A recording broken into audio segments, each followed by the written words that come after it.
Sometimes the pain inside my bones blazes red hot, burns like midnight crosses and nooses stretched from poplar trees or urban streets into eternity. Tunneling through, around, over, and even under. The minute he asks, is that something new? We say, what?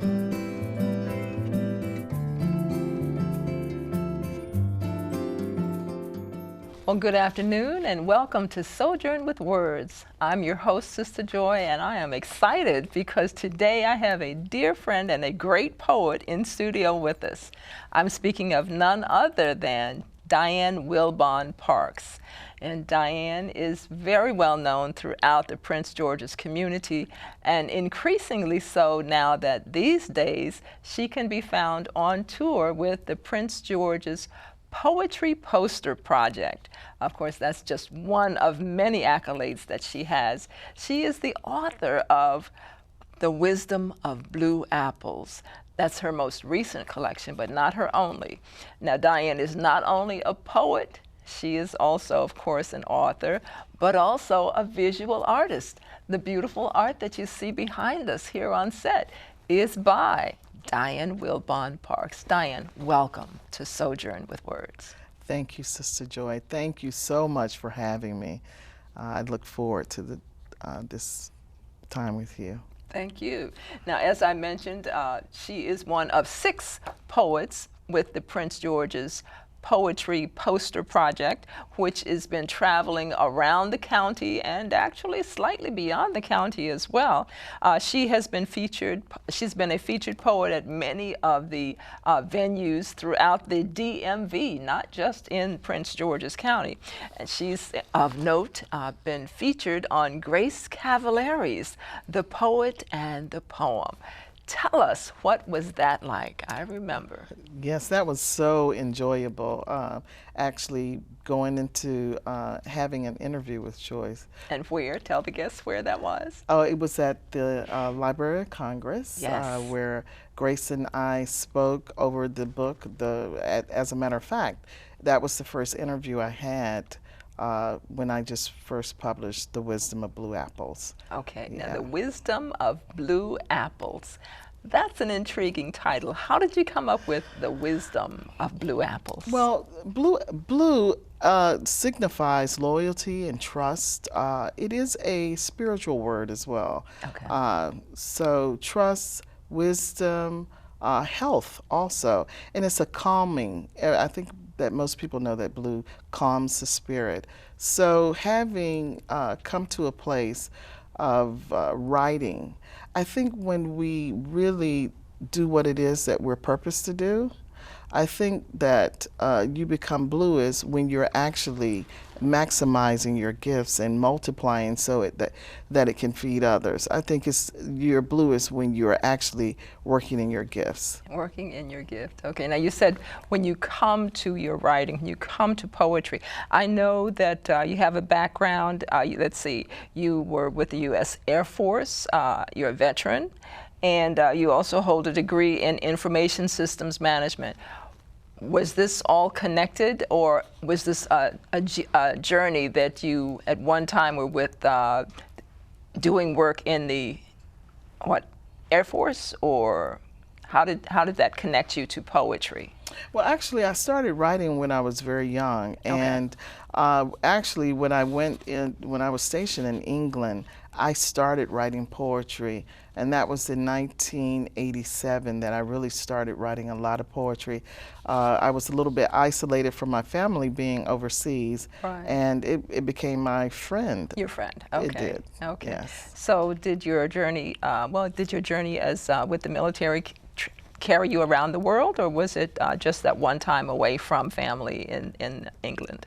Yeah, pretty much. I did one tour, which was in England, and afterwards I was stateside in Maryland, and after which I started really working in my gifts. When you talk about you discovered your gift of writing, what brought writing to that place of need, or was it a celebratory thing for you?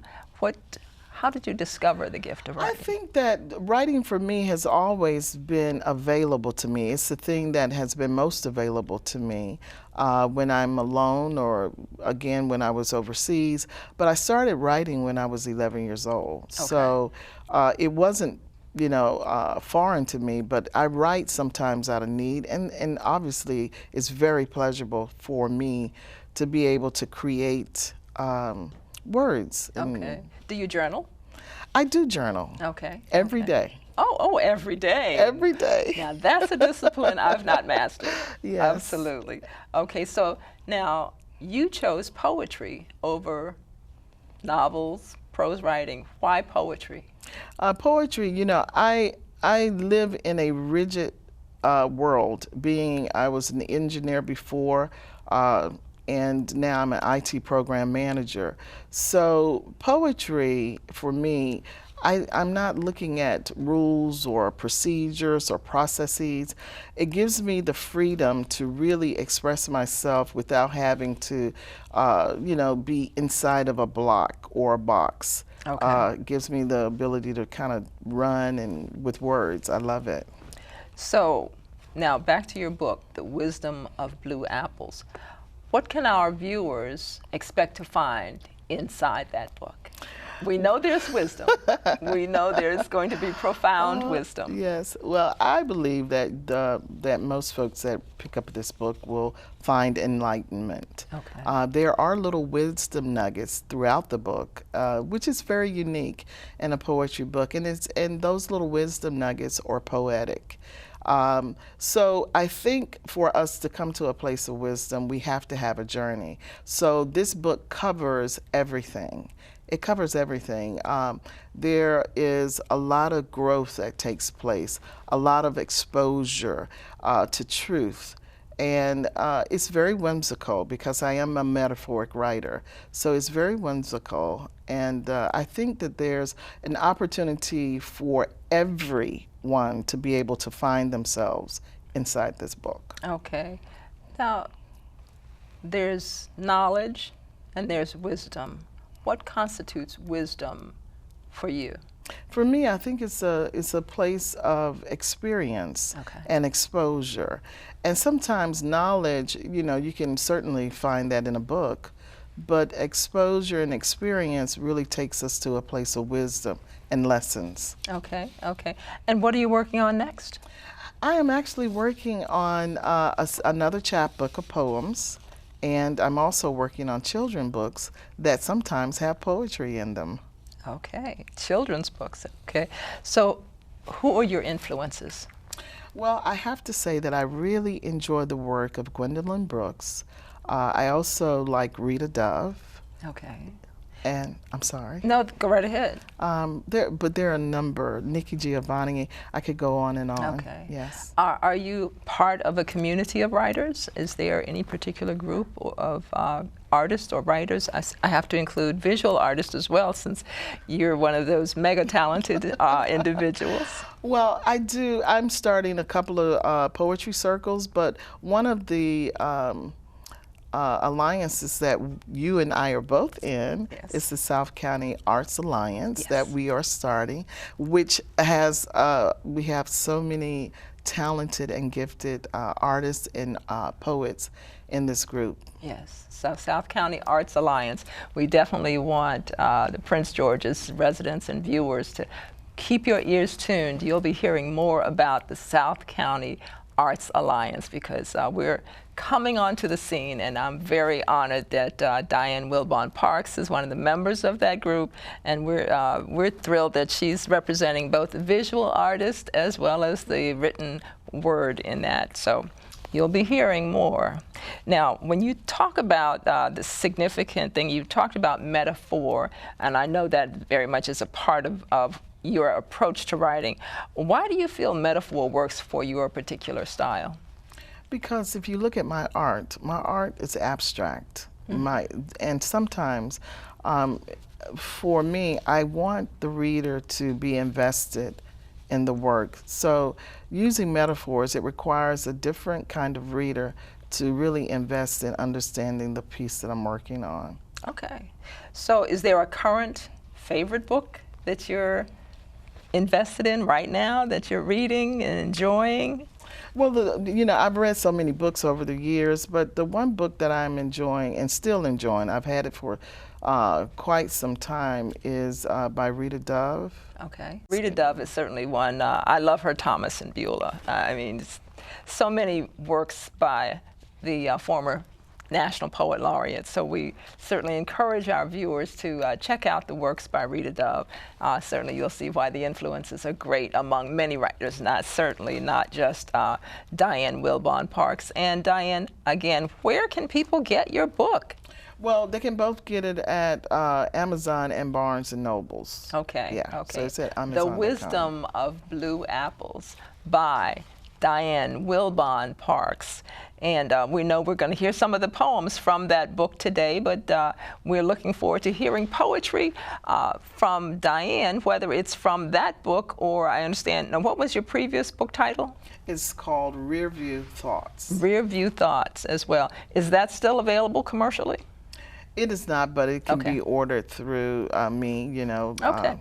with my email address, through Okay. my email address. So, and is there contact information? Do you have a website? Is there an email that you'd like guests to be able to reach you? Yes, it's dcwp623@gmail.com.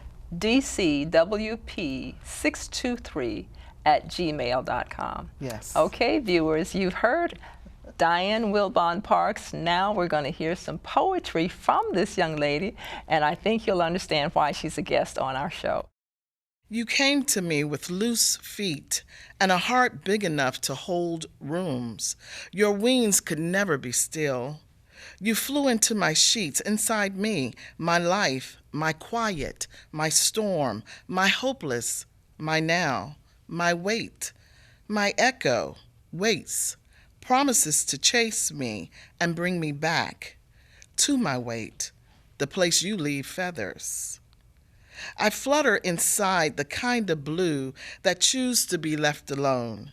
I shudder at the idea of you getting through my walls of stone. You gently ease me into your us and leave a clean white sheet of hyperboles waving in an oversized window. I can see us from here. You came to me with light, a million strands, each one a different color, an uncommon intensity, a different meaning. You trace the silhouettes of my new moons, golden with flesh of bourbon silk. When extended, your wings glow at night, ornately beautiful. You sung to me like a hummingbird, called to me like a mockingbird, wildly, noisily scratching the pitchless sound of collapsed vocal cords. You pulled your wing from underneath my sheet and tucked your beak inside my questions. My body contorts into the shape of answers. The sky is the hue of blues that choose to be left alone. You knew you'd get through my hopelessness and my restricted walls of stone. I quiet your now, stand at your wait, trust that your echoes will call me back. I lick your feathers and loosen screws. You pause. Your pause leans into my hope, into my life. Your wings burst inside sheets and bloom into feathers.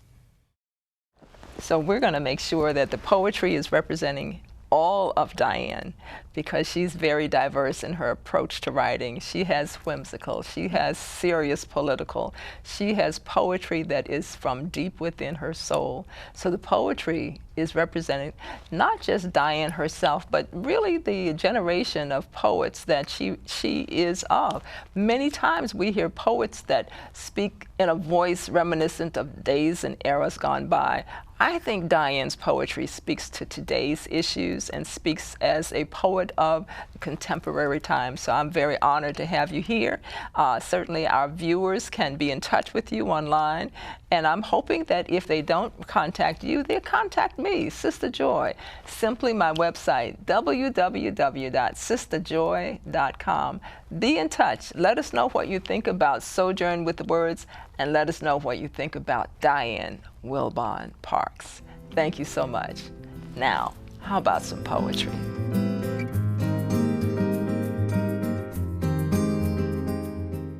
How long? How long are we supposed to wait?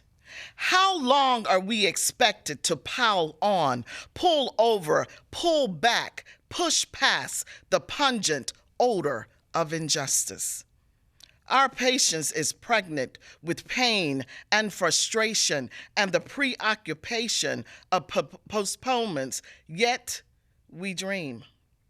It is not enough to have the corporate ladder disassembled and replaced with one single step. It is not enough to discourage and dismount a protest of having knees kneel down for justice. It is not enough to be silent when the inside of you is screaming. There is a dream brewing inside of me, inside of us, but for some, the dream has been plucked away. Sometimes I just can't hear the voice of justice through the screams of mothers and fathers and sisters and brothers who have lost their son or daughter. I just can't seem to hear the sound of justice for listening to the rattling of skittles as they fall to the ground over and over and over again. I can't comprehend, perhaps because of my preoccupation with traffic stops that turn into deaths. I can't help but wonder how a racist, no, a terrorist, can walk in a church and kill 9 people, yet be protected. I can't find a clear path to understanding how a death in the back of a van occurs while in police custody. I'm trying to understand the perplexity of a system that perpetuates the protagonistic behavior that leads to the paralysis, persecution, profiling, postpartum depression of people of color. Yet we dream. We will dream and continue to wait because we will not allow Dr. King's dream to be lost in the arrogant ignorance of others. We will wait because the elasticity of our brown skin stretches far beyond social and political platforms. There is a spirit that tells us to dream, to pontificate peacefully, to participate in the painting of our picture, that preserves our rights to positively influence change pragmatically, politically, and predictably. The baton has been passed to us. It has power, pride, privilege, proof in the footprint of our ancestors who are still watching us. Stand up, kneel down, run, march, speak, sit, paint, lead, scream, fly, soar, and dream. How long? How long are we supposed to wait until there is justice for all?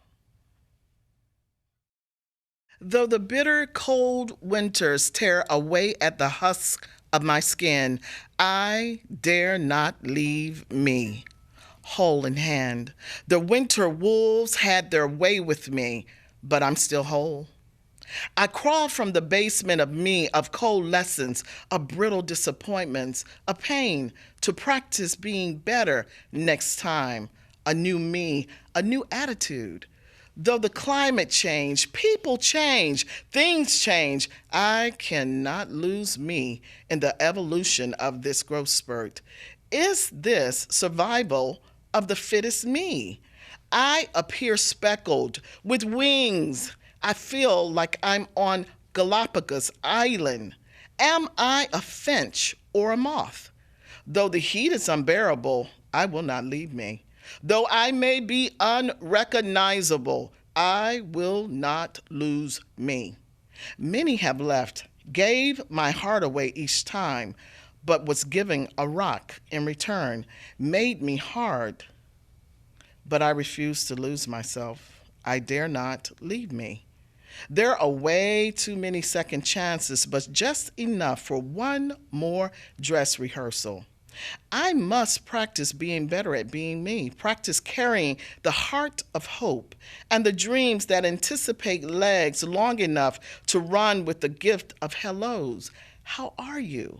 I love you. The happy words, forever smiles and beliefs. I dare not leave this stage of me. I stretch the sheath of my wings to love, to forgive, to lend, to understand, to grow, to prayer, to suffer, to wisdom. God has kept me. Like he promises the tree a new leaf, I am shedding too. The student is me. The bird is me. The shame is me. The speckles and spots are me. The grass is me. The song is me. The hope is me. The words are me. The indebted is me. The key is me. The door is me. The peace is me. The sun is me. The air is me. The new leaf is me. Though spring brings fragrant hills, the deepest green valleys, and the wildest dreams of an orchard of peaches and me, I will not leave me. I dare not. Of all the seasons, of all the places, I am committed to the iterations of the intended me, whole in hand. He whispers into me as if I'm a flute. I play beautifully, fingers floating in air with a soul that's free and uninhibited. I pretend that I'm chocolate, erasing the shadows that carry rain. The mist of sweet shavings melt into palms and become brave enough to leave stains. He peels me like the thick rind of navel oranges. He reaches inside and cannot find me. When did I become a wall? I play hide and seek inside rooms that I built at 6 years old. The sun pokes holes, then sweeps me away like the dust of coffee beans pledging to float in air and smell of morning. Tonight he peeks inside me as if I am a violin, traces the familiar string that holds a familiar note. The taste of chocolate calls him to me, erasing echoes. My voice wells into a hopeful green, then centers itself between the columns of innately lavish walls. He sits inside me for the first time, never knowing how beautiful I am from the inside.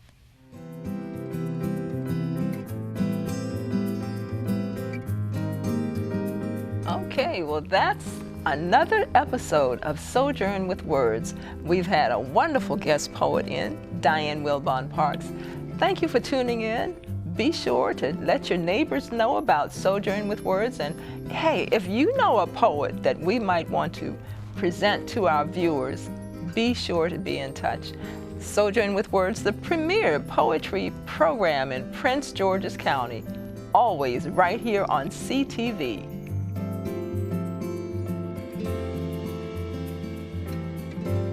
This now seems heavy, pulling me to places that block sunlight. I have dwelt in such before, learned to pierce openings that sufficiently light my way, despite the persistence of shadows. Stars ignite within me, opening universes illumined by hope.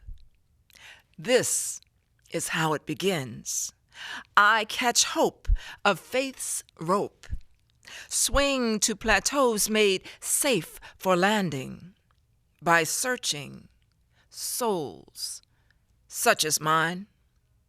Discovery yields new vistas. Each dawn dances in defiance. I am freed once again to flourish unbound by fear, ever mindful of mustard seeds, patiently awaiting the rain. Our spirit, like our history, is strong. List of challenges and wrongs, more powerful than pain, document a determination for equality. Emancipation rings hollow when parity is held in weight, and humanity doesn't dictate just laws for a land. Despite decades of disillusionment, we come back again and again, fighting for right beyond might.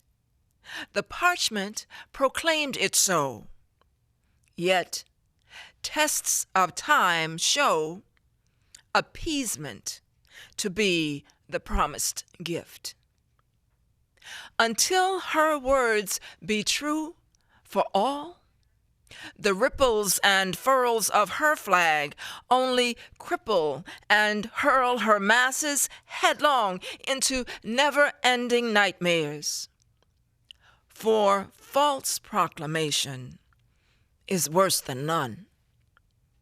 So, on fields as unbalanced as staggered steps of men drunk with power, so ultimately are unequal lives played out in classrooms, boardrooms, and courtrooms across the country. Such are the revelations of proclamations never meant to equate brothers of a nation. Such is the dilemma of a people who anchor hope, justice, or phantomed happiness upon words never designed or intended, never able to free the spirit of a people. History has shown.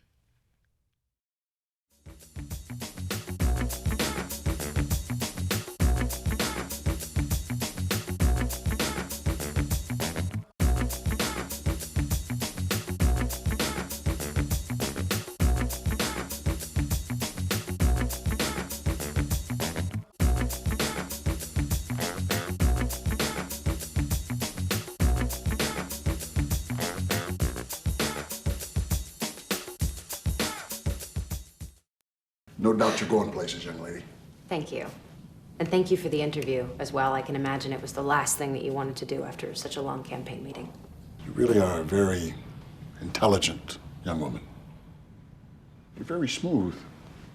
You're very smooth yourself. You have no idea.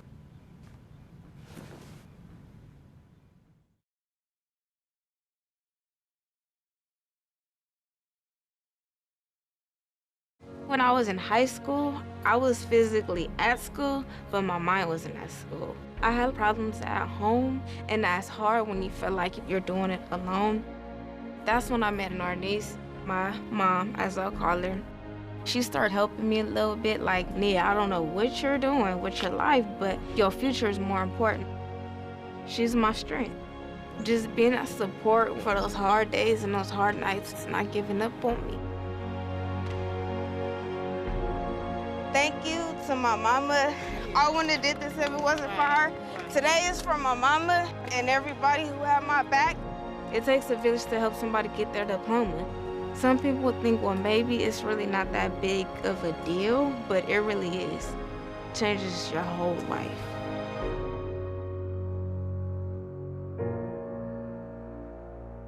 find free adult education classes near you at finishyourdiploma.org.